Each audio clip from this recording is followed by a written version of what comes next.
Hi everyone, Stepan here. Today I'm going to share my Sicilian repertoire with you. After many requests, I'm going to show you what I play when I play the Sicilian. As you may know, I've started playing it in training games and in tournament games. My repertoire is based on knight c6. I like knight c6 more than d6 or e6 because I don't enjoy Khan or Taimanov structures, and some Najdorf positions pose problems for me. So the repertoire is based on this, and we are going to cover the Sveshnikov as the main response in the open Sicilian. We're going to cover the Rossolimo as the alternative after knight f3, and then I'm also going to show you every possible Sicilian white could play and what to do against it. We are going to be covering the closed Sicilian, the Grand Prix, the Smith-Morra, the Alapin, and all important sidelines such as the wing gambit, the Snyder, and the Baudler attack, and so on. So this is supposed to be a video that's going to give you an introduction to this repertoire. If you learn this, you will be equipped to play the Sicilian on any level.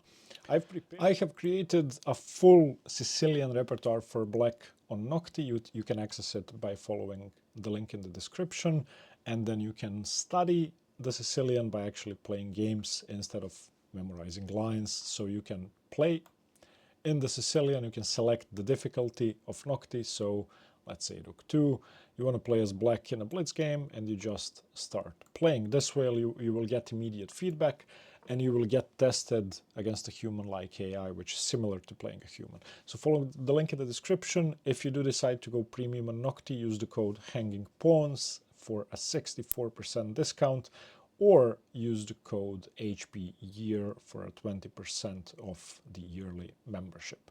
And let's go back to the Sicilian. Learn it. So let's start.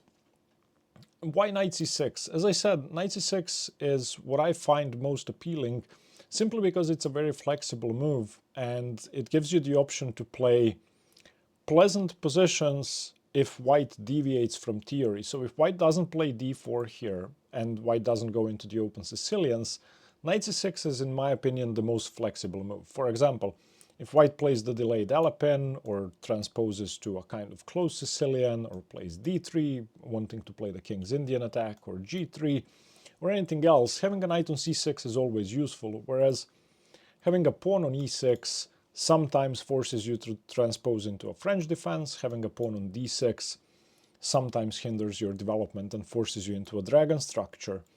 Whereas with a knight on c6, you can play any Sicilian you want later on if white doesn't play the main moves. So let's start with the Sveshnikov. So white plays d4. We take, of course, white takes, and we play the move knight f6, threatening to take the pawn. White is going to defend, and we play this very committal move e5. Excuse me. The Sveshnikov is the sharpest, by far, variation you're going to be playing in this repertoire. And I think the open Sicilian needs to be treated as an opening in which there is no alternative to tactical open dynamic positions. And the Sveshnikov, in my opinion, gives black excellent chances. In fact, I will recommend a variation that's very, very rare, and not many people know it in the main lines of the Sveshnikov, and you may get some quick wins just like I did. So I should mention that knight to b5 is the only good move here. Knight f3 and knight f5 and knight b3 are bad. I'm not going to be focusing on bad moves here, but you punish them all pretty much the same way. Let's say white plays knight b3. You now go bishop b4, and you're threatening to go d5 because the knight is pinned. And sometimes you get a very pleasant positional advantage with a doubled c-pawn. Sometimes white just blunders material. So that's the basic idea. And if white plays knight f5, it gets even worse, because now we play d5 and this knight is loose. So after takes on c6, we now play bc6 and have a pleasant equality, I should say, but white can very easily go wrong. So that's the basic idea behind why the two moves are bad. So most people are going to play knight d to b5. And the main weakness in the Sveshnikov, in the Kalashnikov, in the Najdorf is the d5 and the d6 squares. So in this case, if you don't do anything, white's going to play knight d6, which is devastating. So you have to play d6, creating this thematic hole on d5. And the Sveshnikov is all about the hole on d5. If you haven't seen my theoretical video on this, you should. But black's main issue is that white can occupy d5 with many pieces. So for now, the knight and the queen are on d5. The knight from b5 usually comes to e3, securing d5. So be prepared to live with this hole on d5 for a long time.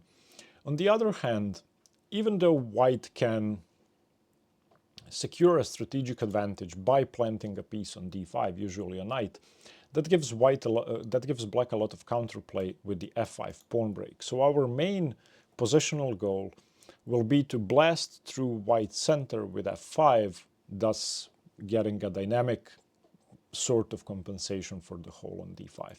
We are never really going to be getting rid of d5 if white knows what they are doing. That being said, if white doesn't know how to play this, then sometimes, playing d5 and liquidating the pawn can give you more than equality. In any case, there are two moves for white here, knight d5 and bishop g5. Knight d5 is a sideline for now, although it's becoming a very popular move. Against this, we are going to take this knight, and after e d5, which is the only sensible move for white, this variation leads to a different type of Sveshnikov, where you don't have to live with the hole on d5. And our goal will be to reroute the knight either to f6 or to c5 by playing knight b8 and then eventually knight to d7. And it's very likely that after f5, knight d7, knight f6, this pawn could be weak unless c4 is played. So white is going to play c4 in most lines, and in fact it's one of the main moves here. One move that white can play is a4, securing the knight, expanding, and we are going to continue with the non-committal move, bishop e7. We are simply trying to castle and prepare f5 without having to worry about our king's safety. So bishop e2 castles, and of course f5. When one side of the board closes, or when the center closes down, it becomes much easier to expand and play pawn breaks on the other side of the board. And here, if white doesn't know what they're doing, if they play random moves, I don't know, let's say bishop d2, then we can start chasing this knight away, and we can play f4. And if we get to play f4, this is a pretty big edge for black positionally, even though the engine gives this as equal. The fact that our center is mobile and that we may be able to play moves like bishop f5 and bishop f6, and of course later on f3 or e3, gives black tremendous dynamic chances. And it's actually very easy to include the rest of our pieces into play. After something like king h8 and g5, the queen can also come in, the knight can come to f6, the bishop is of course coming to h3. I think black stands much better, which is why after f5 white usually plays f4. And this is the first point which you have to remember. Don't be tempted to play e4. e4 is a very bad move here, and the reason for that is simple. You give away e6 and d4, and this bishop can blockade easily on e3. Your center can then also be undermined with g4, which isn't that risky and that unlikely, because if you try to consolidate your center with g6 then, or the f5 pawn, then the g file will open for both sides. So this is not a good center, it's overextended. So instead of e4, when white strikes with f4, we are simply going to continue with our normal plan. Chase the knight away, the knight goes to a3, and now knight d7. We are never scared of f takes e, because f takes e would give our knight a great square on e5. So white will most likely play knight c4, and let's say we play b6, preparing to play bishop to b7. Again, we're also not afraid of white taking twice, so fe, knight e, de gives us a 2-pawn center, a passed pawn, and with this bishop coming to b7, an easy target on d5, and of course the knight can come to f6. So something like this, I think, is relatively equal. Let's say bishop to e3, striking at the pawn. We can now take on f4, bishop takes f4, and something like knight c5, looking at the e4 square. We have no problems with d5, of course. We have no problems with e6, and black is perfectly fine. So in this line with knight d5, this is what I like to play. And if you know Magnus Carlsen games from this position, he has played both knight b8 and knight e7, which is an alternative I don't recommend. So bishop g5, that's the second move we have to look at, and that's the main line. So excuse me, this knight on b5 is slightly misplaced, so we are always going to play a6, b5 with tempo. After a6, white has the option to take on f6 straight away, and I don't want to go into details of why queen takes is losing. It's losing. Don't do that. You take with the g-pawn. This is a sideline that white can throw in there to win some quick games if you take with the queen. If you take with the pawn, you're generally slightly better. The knight moves away. b5, now one of the knights has to move because we're threatening b4. So knight d5, and now there are two ways to play, bishop g7 or f5. I like the move f5, undermining the center straight away. White has to defend the pawn. Obviously, they don't want to take and develop our bishop. So after bishop e3, we go bishop e6, preventing ef because the knight hangs. Something like castles. Bishop takes d5 and knight e7, and we managed to consolidate our center. We got rid of the weakness on d5, and this is why I think bishop takes f6 isn't a great move. So most people are going to retreat the knight. We continue with b5, threatening to win one of the knights, so knight d5. And now this is the main line, bishop e7. White takes on f6. There is a line with knight e7, which isn't really scary. We take back with the knight, and we are never afraid to get doubled f-pawns because we get to break the center very, very easily. So most people will play bishop takes f6. We take with the bishop, and c3. And white's plan is, of course, knight c2, knight e3, triple controlling d5. Now this is where it gets interesting. The most common moves are castles or bishop g5, preparing f5, or rook b8, preparing b4 and playing against a4. There's also knight e7, challenging this knight straight away and tempting white into taking on f6.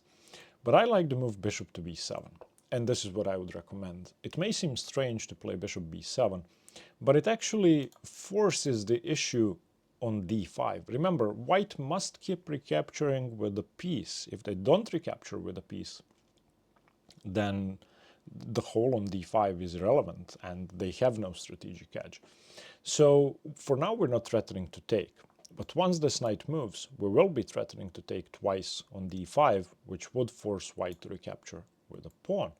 So white plays knight c2, and we now play knight e7. And of course, white has a couple of options. White can take on f6, which we are completely fine with. In that case, we control d5, we will play f5. White can play knight e3, trying to prepare for an eventual capture, in which case we have a very simple, you cannot really call it refutation, but an easy solution, bishop g5. And now we're just forcing the issue, and of course, if we take on e3, then d5 collapses. So white takes on e7. We take back with the bishop. We don't want to lose a tempo on the queen. The other knight comes into d5. And now we have to take things slow. We haven't managed to control d5, which is okay. That's what happens. But we can castle and again play for f5, which gives us a very, very pleasant position. It's no more than equal. Of course, it's equal, but we have the bishop pair, and if the position opens up, we could be better dynamically. So that's knight c3, but most people against knight e7 are actually going to take on f6. There's also knight c to b4, just reinforcing the square without allowing knight g5. But now we can castle, and white continues with a4, let's say. We can chase this knight away. They have to take on e7, bishop e7, knight d5. Once again, a very similar position to the previous one, where we will be playing for f5 in the future, and we have the bishop there. So the main line, or the most promising move for white, I think, is to snap that bishop off. G takes. Now we have full control over d5, and the e4 pawn is hanging. And notice how white's king is less secured than ours, and we have f5 and d5 trying to break open the position and get to the pawn on g2. That's the key idea behind bishop b7, other than simply trying to fight for d5. So white plays bishop d3, securing the pawn, and now d5. You can play f5 as well, but I wouldn't recommend that. It's slightly more risky. If you listen to the engine, it says queen b6 is okay, rook g8 is okay. There are many okay moves, but d5 is very concrete. Now, I should say that defending this pawn is possible. If f3, we can just take. If fe4, now we have knight g6, and we are playing for the f4 square, so g3. And after g3, we now play f5. Now white is almost in trouble. It's still okay according to the engine, but it's very hard to play for white. For example, if you take, you lose the rook. If you play queen e2 defending, then we can play fe4, bishop e4, and actually we can play knight f4. If this knight is taken, then queen h4 check, and white's position collapses. Something like queen f2, takes the bishop, and black should be much better. So there are many tricks after d5, which is why most people after d5 are going to take on d5. Okay, and we take back with the queen. Now you have to defend g2. Castles is checkmate, and queen f3 loses a pawn. Bishop f1 is absurd because it underdevelops, so knight e3. And after knight e3, our queen is hanging, so we move the queen. And black's only weakness in this position is this kingside structure, which can often be undermined with a4. However, in this line, as opposed to many other Sveshnikov lines, we can ignore that. This is why I like bishop b7. When a4 comes, firstly, if it doesn't come, then we just continue pushing, and it's not clear where the white king is going. We now go rook d8. We're of course threatening e4, just taking the bishop. So queen c2 unpinning, e4 anyway. Now e4 is a very, very aggressive move. The bishop must move back, and after the bishop moves back, we don't stop. We go f5. And white, of course, can take stuff on b5. Like white takes, we go f4. If white takes again, we just save the bishop. Most people play bishop c6 here, but I like bishop a8. And now if white tries to save the knight, white is actually losing. The best move according to the engine is bishop b5 or bishop c4 or queen a4 check. If the knight just moves away, I don't know, let's say knight d1, then we castle. And I don't know what white should play here. The engine castles as well, but I would never do that. Imagine just a move like king h8 or knight g6 and the other piece is coming in. This is losing for white even according to the engine, but it doesn't take an engine to see that white is in great pain here. So in the main lines of the Sveshnikov, play the move bishop b7, and that's firstly going to surprise your opponents. It makes sense strategically because you're fighting for d5, and when you combine that with knight e7, well, with d5 to follow, you could win some quick games. Now let's move on to the Rossolimo. So after e4, c5, knight f3, knight c6, white does not have to play the open Sicilian. The main alternative is bishop to b5. After bishop b5, the Rossolimo, black has numerous options, and if you know Magnus Carlsen games, he usually plays g6 or e6, but there are other moves. There is d6, knight f6, there is e5, there is queen b6, there is knight a5, What else? Queen c7, a6, even knight d4 is playable. So basically against the Rossolimo you can play almost 20 different moves, and they are all okay. I like the main lines, but I like the main lines in a very specific way. First of all, white has two options here, take the knight or not take the knight. I used to play the Rossolimo with white a lot. That's my main repertoire against the knight c6 Sicilian, and I would always take. So let's look at one alternative first, or the alternative first. White not taking on c6. So if white castles, white's plan is to go rook e1, create a square for the bishop on f1, and eventually expand with c3 and d4. And we are going to go bishop g7, that's why we played g6. Now white has two moves, rook e1 or c3. They are likely going to transpose if white doesn't have a lot of experience based on what we play. But after rook e1, white has a bit more flexibility. So I like that better for white. So after rook e1 or c3, we play the same move. We play e5. And you may notice that we are playing against the Rossolimo in sort of Botvinnik system way. We are playing the Botvinnik system. And if we are left, unchallenged, then knight g7, h6, d6, bishop e6, queen d7, followed by f5 is a very simple attacking plan. White does have a few ways to complicate matters though. First of all, they should take on c6. If they don't take on c6, let's say, I don't know, d3. Then we play knight e7, and now you cannot even double our pawns, and everything is perfect, and, the position is great. So they take on c6. Now, in all lines of the Rossolimo, I recommend that you take with the d-pawn. In some lines, taking with the b-pawn is more promising, but definitely not after e5, because taking with the b-pawn prepares d5, and we don't necessarily want to play d5. So d takes. Now we have this very solid Marozzi bind type of setup. We are playing against d4, and basically d4 is unplayable, because there are so many defenders that white will never be able to play it without losing material, so d3. And there are many ways to play this position. You can play knight e7 or queen c7 or b6 even, but I like the move queen e7, and we are going to play something slightly odd. After knight bd2 or knight c3, we will play knight f6, and on knight c4, we will play the move knight d7. This is our main idea. We defend the pawns with the knight. Now white has numerous options, but let's say, I don't know, bishop d2. We castle. Again, white has many options, but let's say a3. b6, white tries b4, and now bishop a6. Normally, this bishop belongs on e6, but that could be running into knight g5. We are going to play bishop to a6, and whatever white does, we are going to take. Getting the structure where both sides have doubled pawns, but we have a bit more flexibility because white has already played b4.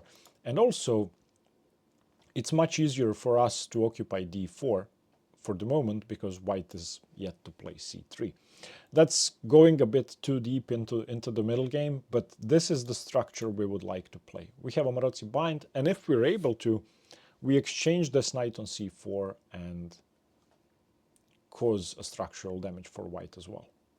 Now, after bishop g7, white doesn't have to play rook e1, white can play c3, signaling that they are playing for d4. And we do the same thing, e5. And in this case, white doesn't have to take on c6, white should play d4 because it's defended enough. And we will get this position where everything is traded off. Everything is traded off. And white plays, let's say, bishop to f4. And we go a6 or knight g7. Most likely after a6, white isn't going to take this knight, which is why I don't like the move a6. Let me just delete that so that my repertoire doesn't contain a move that's not my recommendation. Instead, knight g7. And basically, we are playing to reinforce the c6 square, and thus the e5 square and the d4 square. We don't want to allow bishop takes c6 without being able to defend the pawn. White has one tricky line here, bishop d6, but it's not that tricky. After castles, if white doesn't take straight away, we can easily unpin. So if white takes on c6, we take with the d pawn. If white plays something like knight d2, we are going to provoke that actually and try to defend the pawn with the c pawn if white takes on c6. White likely isn't going to take. So something like bishop c4, b5, the bishop moves away, bishop b7. In my opinion, this is a perfectly pleasant position. We aren't going to keep the pawn. Most likely white can play stuff like knight b3. So we are going to lose that pawn, but eventually we will be able to play the move d5 and liquidate our weakness. And the Rossolimo bishop on g7 and the other bishop on b7, given that the center is wide open, I think give black very, very good chances here. Again, if you turn on the engine, it's going to say equal, but that's what you get. Now, the main line in the g6 Rossolimo, well, actually, I'm not sure what the main line is. Is it castles or takes? In any case, let's look at takes now.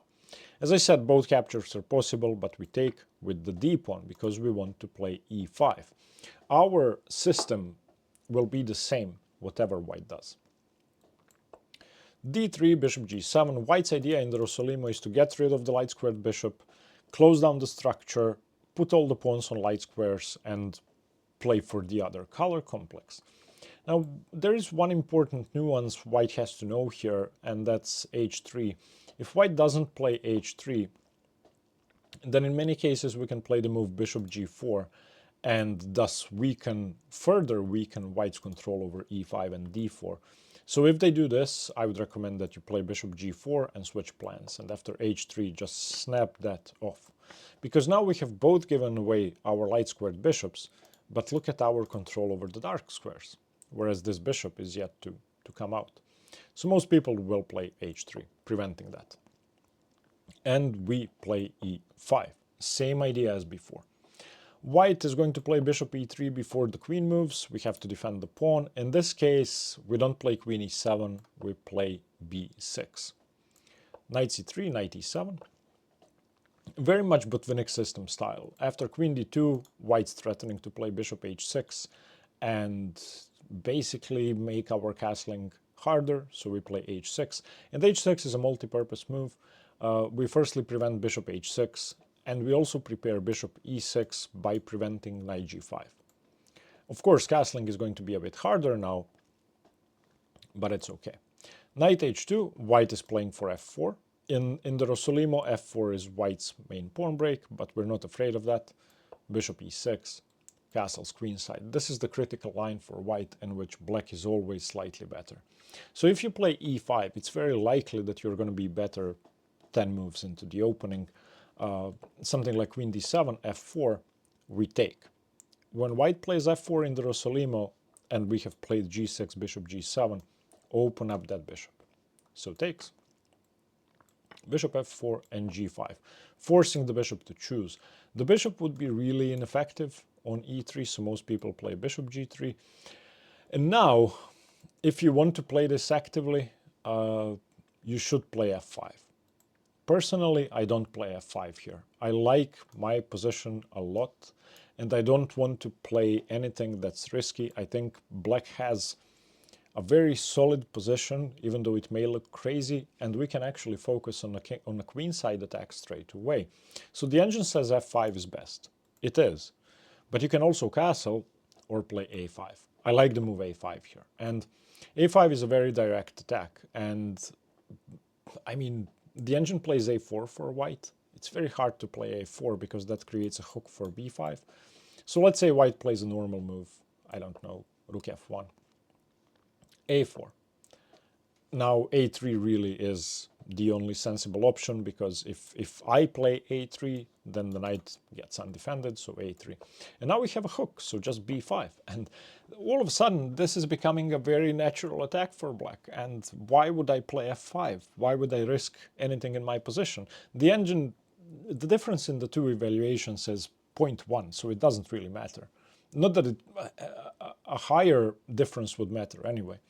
So this is what I'm trying to get with my Rossolimo. if white plays very, very actively with f4.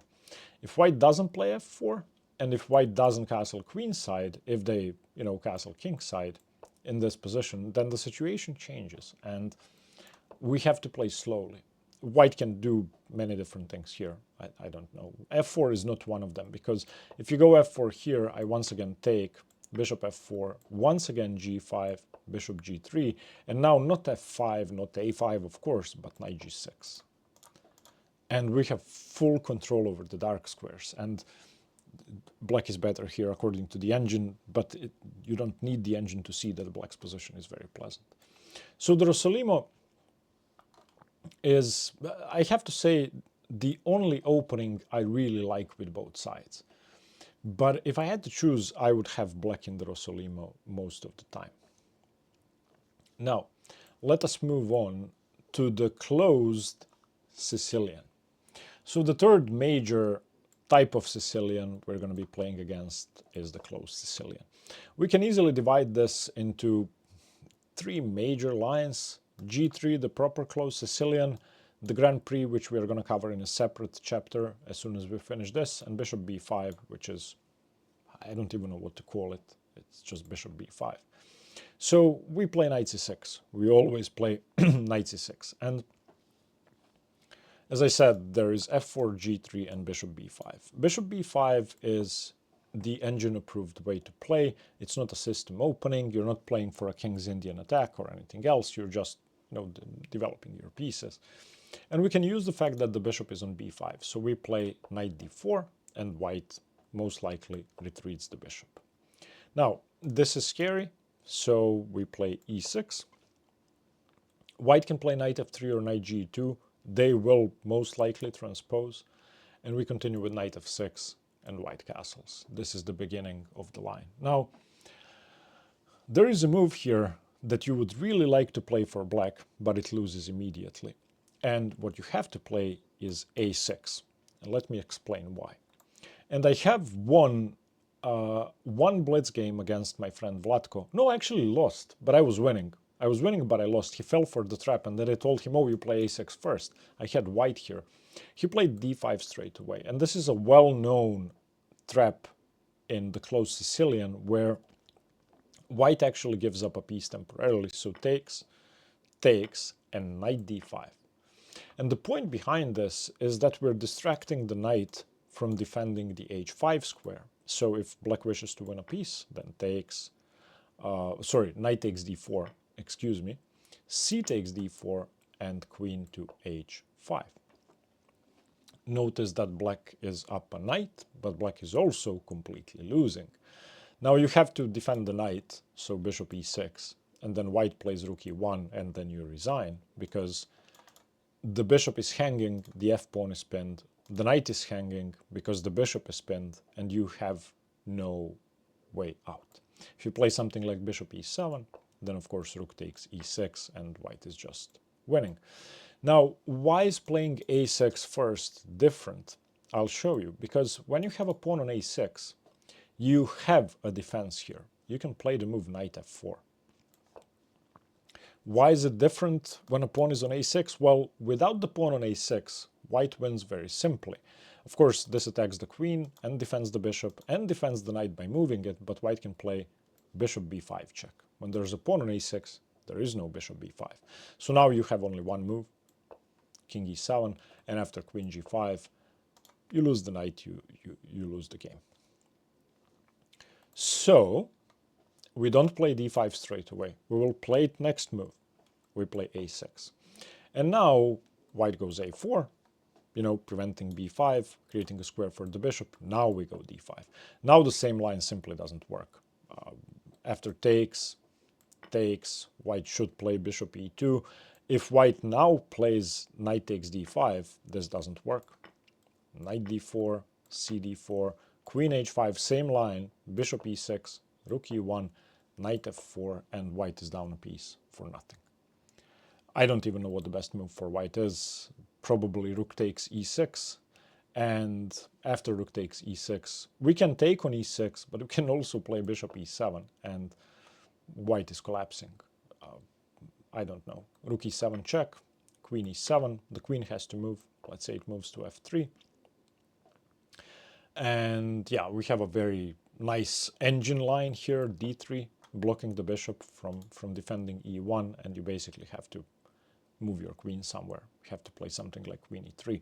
But the simpler way to play after rook e6 is to play knight takes e6, and after bishop takes e6, you play queen e7, threatening mate, threatening to take the bishop. Once the bishop moves, you play queen e1 check, bishop f1 is the only move, and now castles queenside with a big advantage for black. If you do play this, I would recommend that you study this position a bit.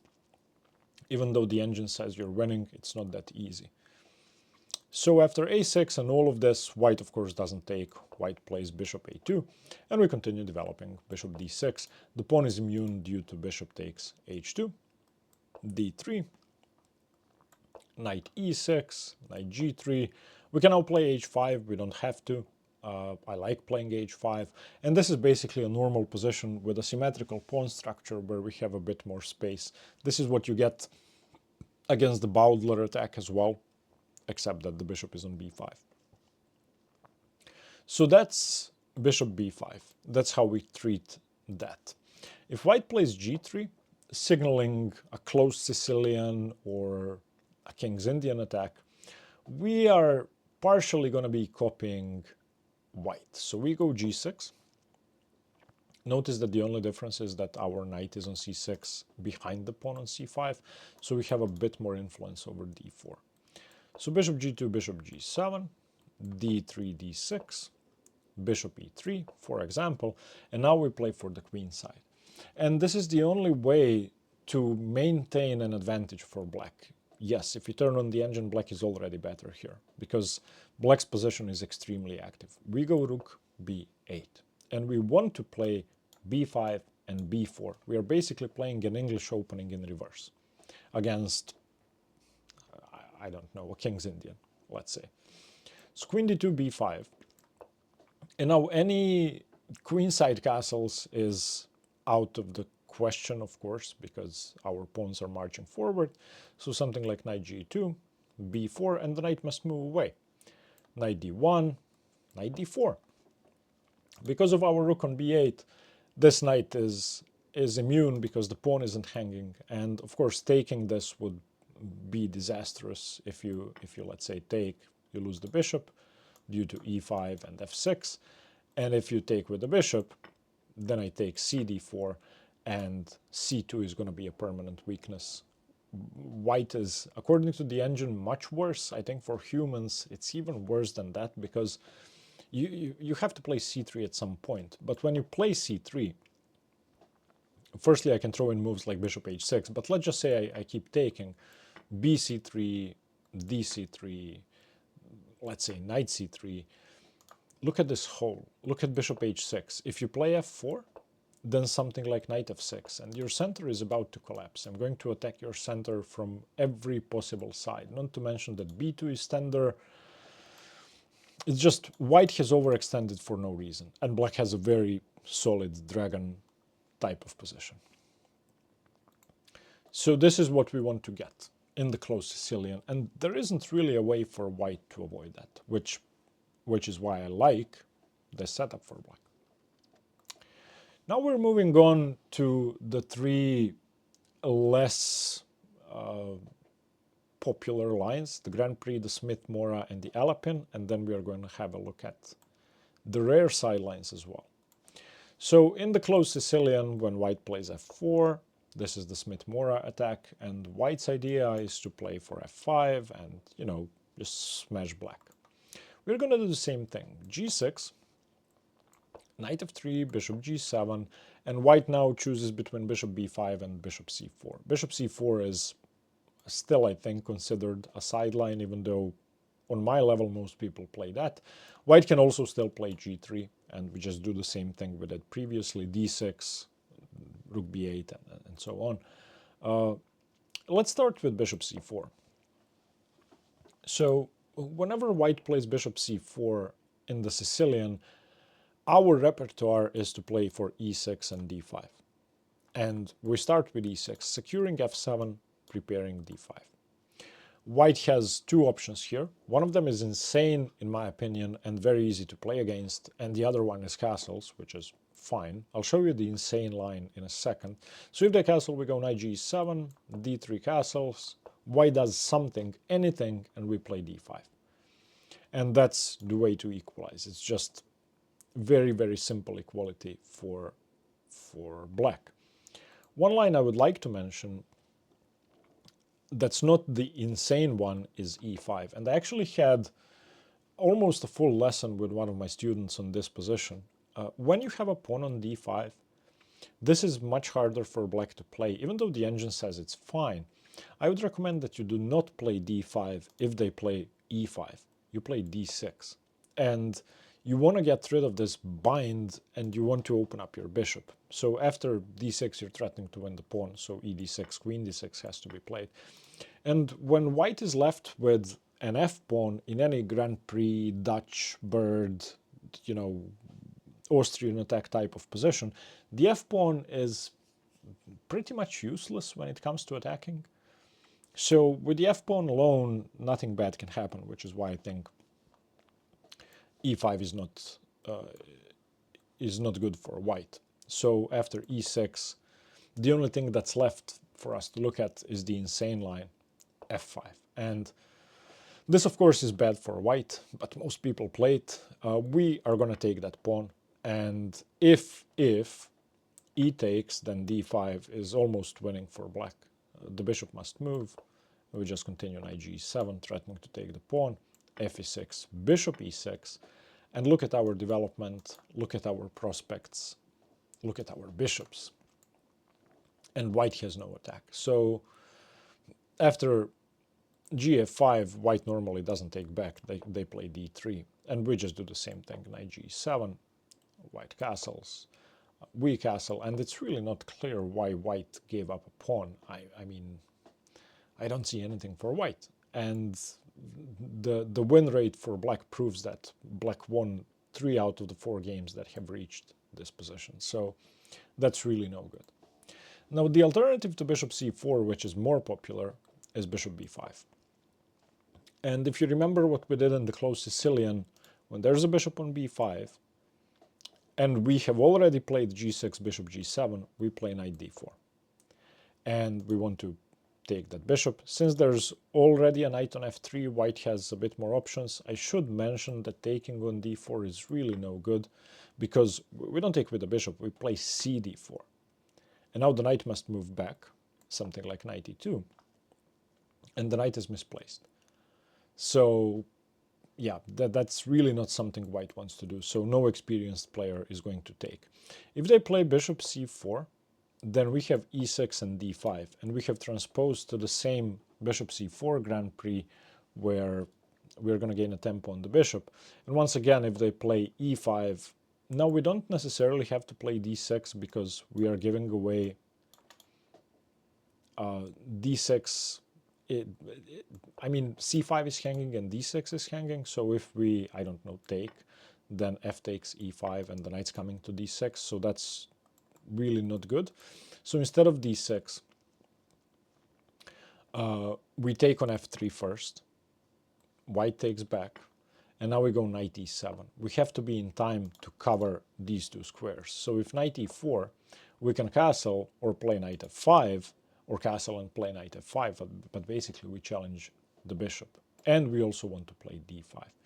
So now with our king safe, knight d6 isn't such a big deal, because on knight d6 we can play f6, start undermining, or we can simply go knight f5 and the knight must move back. So don't play d6 in these lines. So after bishop b5, knight d4, most people are not going to play bishop c4, most people are not going to take, they're going to play the best move, castles. And after castles, we take that bishop. Knight takes b5 and a6, we gain time, and b5, and we want to play bishop b7. So after something like d3, bishop b7, we once again have the 2 bishops on the 2 long diagonals. Unfortunately, this central position is still closed, but we have d5, we have e5, white is going to push some of the pawns at some point. We may have c4 at an opportune moment. So this is going to open up, which is why I think long-term black has better chances. And the engine thinks black is slightly better anyway. So the Grand Prix, in my opinion, is really not a big deal for a Sicilian player. Now, the Smith-Morra, something I used to be terrified of. d4, white giving up a pawn with the Smith-Morra, playing c3, and then recapturing with the knight. When I first started practicing in the Sicilian, I would always lose in the Smith-Morra. Always. Somehow white would find a trick and I would lose or get my queen trapped or lose my queen or hang checkmate or white would break through. And then I found this setup that's really strange and really safe. So we start off by playing the main three moves, knight c6, a6 and e6, sorry, not d6, e6, to cover all the key squares. But then we do something strange. So knight c6, knight f3, e6, we want to prevent these two moves. Bishop c4 is what people usually play, a6 and castles. And now most people are going to play knight e7, knight g7 or b5, but we play d6. Why do we play d6? Well, we don't want anything to do with any sort of complications. We just want to prevent an eventual e5 or knight e5. We also don't want to hang the d6 square or the d6 pawn. And this is the simplest way to develop. So bishop f4, for example, we just go bishop e7. If white plays the main move, which is queen e2, fighting for e5, well, we have already played d6. We don't have to play e5. In some lines of the Smith-Morra, after queen e2, black is forced to play e5. We are not. So bishop e7, rook d1, extraying the queen, threatening e5 in some lines. So queen c7. And now white has to bring the other rook to c1. This is what every Smith-Morra player does. They will move the bishop, most likely to f4, and then whatever black does, they will play rook a c1. We will play f6. e5 is no longer scary. They play rook a c1, and we don't have to move our queen straight away because the bishop and the knight are still here, so we have time to castle. When they move the bishop, when they threaten, discoveries and pins, we play queen b8. For the moment, our position looks slightly odd, but it's perfectly fine. And at this point, there are no more tricks. If white plays e5, we can take it, but we don't have to take it. We can play knight h5 and chase the bishop away. If something like bishop e3, then we take on e5 and we just pick up a pawn. So e5 isn't really great. Knight a4 is what I think most strong players would play, threatening knight b6. But again, we don't have to allow that. We have a tactical way out of this. We can play b5 hanging the knight and attacking the a4 knight. So we give a pawn back, but we end up in a slightly better position. So rook c6 takes, and bishop d7. The rook must defend the bishop, and now bishop to b5. Now this must be taken. The rook must move once again, and we are going to trade these two pawns with a slight edge for black, in my opinion, after something like bishop takes, rook takes. The engine says black is slightly better. Obviously, it's very close to equal, but this is if white knows exactly what to do. This is with white's perfect play. So we're risking an equal position, basically, and there are no tricks. We have extinguished any tricky attacking chances for white. Now, the Alapin and the delayed Alapin. These two openings are what I enjoy playing against the most in the Sicilian, and whenever white plays c3, I'm very happy because I play d5. And after e d5, queen d5, white's idea is to eventually play d4 and knight c3. We're going to get an isolated queen's pawn position in which if black is careful, there's no way black isn't slightly better in all the lines, and that black's position isn't easier to play. The thing about IQP positions is that if you miss something as black, you are going to lose, because white's going to have great attacking prospects. But if you play it safe and you know what you're doing and you manage to set up a good blockade of the isolated queen's pawn, then white's chances sort of fizzle out into an equal endgame or middle game, which in my opinion is more comfortable for the side defending against the IQP. Now that's my opinion. Most people have a very strong opinion on this, and they will either like white or black. I like black. So we play bishop g4. We can play the same setup without bishop g4, but I wouldn't recommend that. I think this is more active. So something like bishop e2 and then e6. White doesn't have to play h3, but most people do. If white plays knight a3, this is something many people fall victim to. Just don't be scared. Knight a3 isn't scary. Bishop c4 isn't scary. Knight b5 isn't scary. We just continue developing. And if knight b5, we go queen d8, and it's all fine. It's just nothing's going on here. So h3, we don't take, of course. We move the bishop. White castles. We go knight c6. And bishop e3. Now bishop e3 is the signal that you have to take on d4, because white's threatening to win a pawn. So now we take. And of course, white has a chance to not take with the c-pawn, but that's not going to happen unless you're playing somebody rated 800. So white takes with the c-pawn. If they don't, if they take with the bishop, they lose the bishop pair. If they take with the knight, they don't have a square for this knight. So takes, creating a square on c3 and an eventual tempo. Bishop e7, knight c3, and our queen moves to d6. Again, do not be afraid of knight b5. It doesn't do anything. If white plays knight b5 here, we again go queen d8, and the knight is misplaced. So after queen d6, white has many ideas. One of them is queen b3. We are going to castle, rook fd1, rook fd8, let's say rook c1.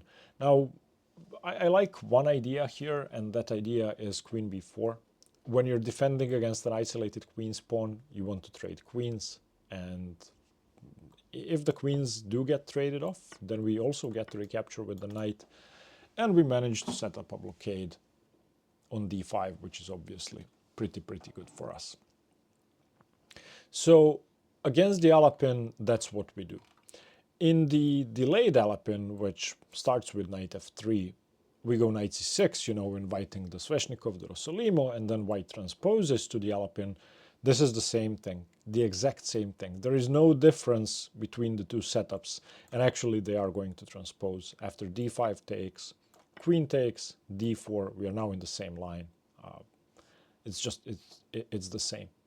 So we go bishop to g4, we're going to have to take straight away. Bishop to e2, e6. I don't know, castles, knight f6. Any move order, I played without h3 now. Let's actually put h3 on the board. Bishop e3 takes, bishop e7, and we have just transposed to the same variation. So the delayed Alapin and the Alapin are the same thing for us, since we play d5. Now let's move on to the sidelines. I will go over this briefly because none of these sidelines require too much thought. Firstly, let's start with a move I have faced a week ago in a training game. I managed to win, but I played a very risky line, and after that game I actually spent a ton of time preparing for this. The Mengarini. You could also call this the delayed wing gambit, where white is preparing b4. We play knight c6, and in my game, after b4, I took, and, well, I managed to survive, and then I won the game, but I was losing.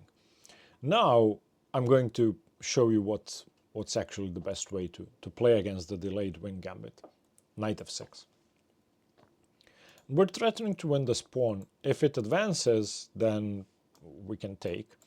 If white defends it with f3, that's almost absurd because you're taking away the square from the knight. If white plays d3, we can then safely take the pawn on b4 because the main refutation of taking the pawn twice is playing d4. So white will have lost the tempo with d3. So most people will play b5 and, chases the knight away, but now knight d4. And the knight gets chased away once again. We cannot take because the pawn is defended, so knight e6. This may look strange, but stay with me. Another tempo, knight d5. Another tempo, knight b6. Our knights have moved, 10 times and are about to move again. d6, a5, knight d7. And finally, our knights are safe and white has committed their pawns and overextended, and I think is playing a very, very risky line. After ed6, something like d3, it's a massive advantage for black according to the engine. Let's say, since we're humans, it's not that great, but who wouldn't take black here? What the hell is white doing? What is this? This doesn't look like normal chess to me. Now I should say that the engine moves are g5, h5, and queen e7. If you play a normal move like bishop e7, you are no more than equal.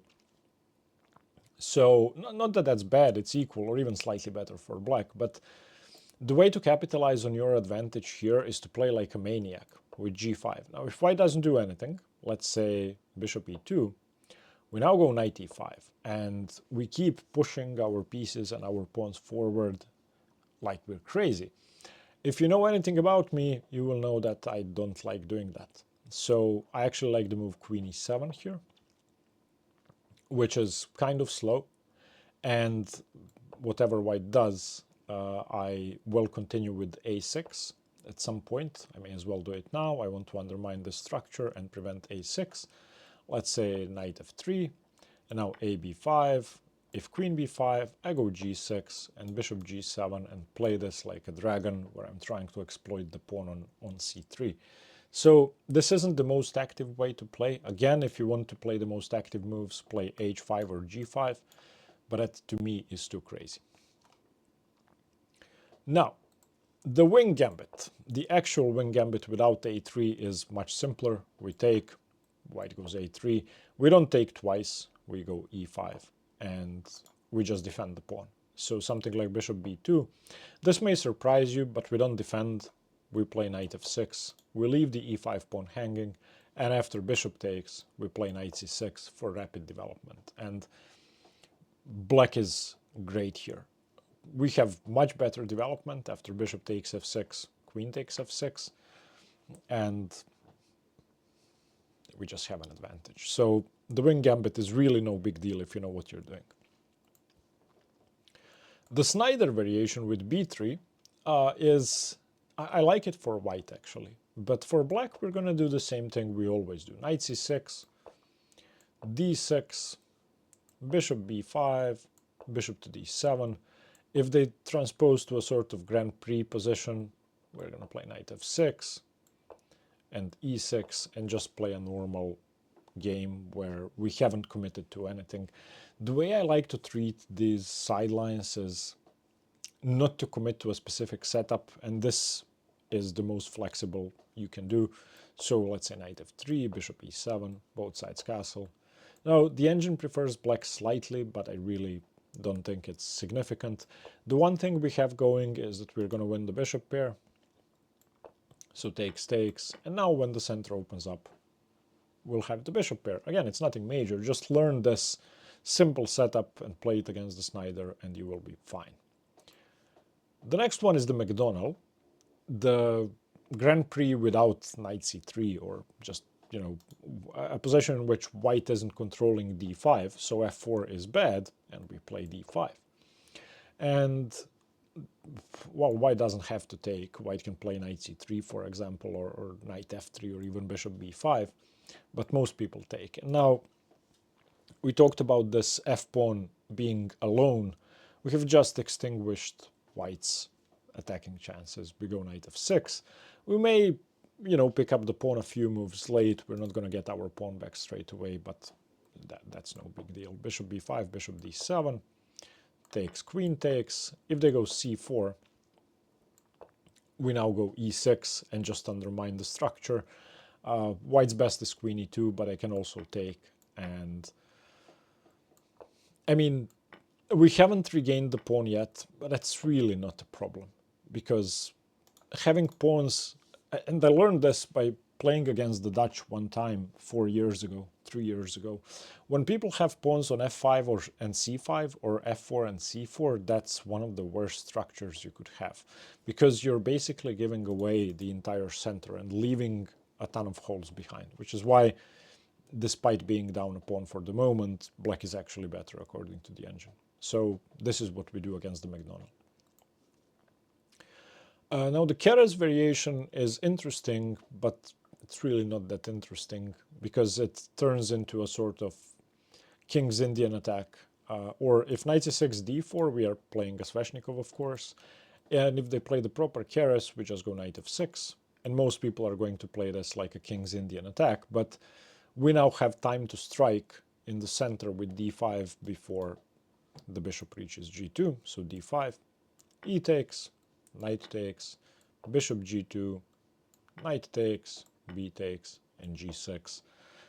I mean, it's just equal. White's going to play d4, but black's position is perfectly playable. I don't think the Keres is something to be afraid of. And the last sideline I want to look at is the Bowdler. Again, not really good.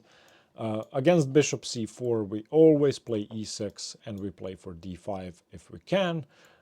So most people play queen e2. They don't have to. If they play something like knight c3, we play knight c6. d3, knight f6, we are playing for d5.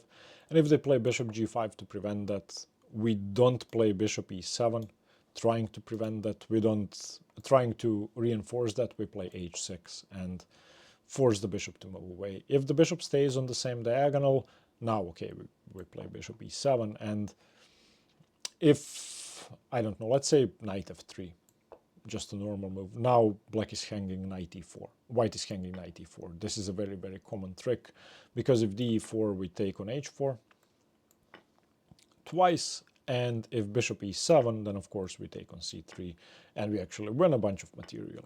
So takes. And you can try to save the bishop. I don't know, bishop c7, but we take on b2, and white's losing. So in the Bowdler, most people are not going to do that. Most people on knight f6 are not going to play bishop g5. They're going to play knight f3. And now we don't have to play d5. We could, but we don't have to. I actually like playing d5, and I would recommend d5, because if the center gets traded and then the bishop moves, then the bishop is locked in behind the pawns. And if the center doesn't get traded and the bishop just moves away, then we can take on e4. And after probably knight e4, we get to misplace white's king. So yeah, I don't think the Bowdler is a great opening. I would recommend that you play for d5. So e6, and when you can, play d5. There are very few ways for white to try and prevent that. Okay, so this was the Sicilian Repertoire. This is my Sicilian Repertoire for both tournament games and training games. Again, if you want to get the repertoire, follow the link in the description, and good luck. Let me know what you think about it, and stay tuned for more chess. See you in the next one. Bye-bye.